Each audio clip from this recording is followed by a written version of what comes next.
I just left the car wash, and it depends on where the sun's coming from, or you can see them. Of course, I pulled in to use the vacuum, but I didn't use it because I couldn't see the spider webs over here.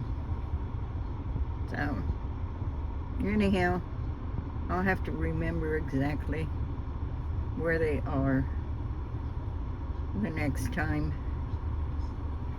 I do have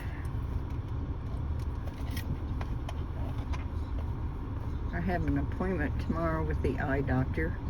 I didn't go after I fell and broke my glasses in the kitchen the other day when I nose first, head first, whatever I did. But let's see what they can do. I doubt if there's anything. I'm wearing a old pair of glasses right now. But anyhow, this is ridiculous.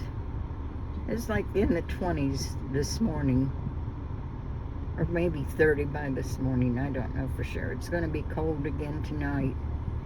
Everybody going in the grocery store.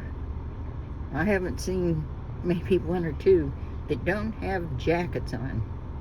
This is, it's ridiculous how cold it gets. But I'll have to find this. I went to the right car wash too that had the small sucker-upper things, vacuums. But everybody have a great day. Stay warm, stay safe, and we'll talk to you later. Bye-bye.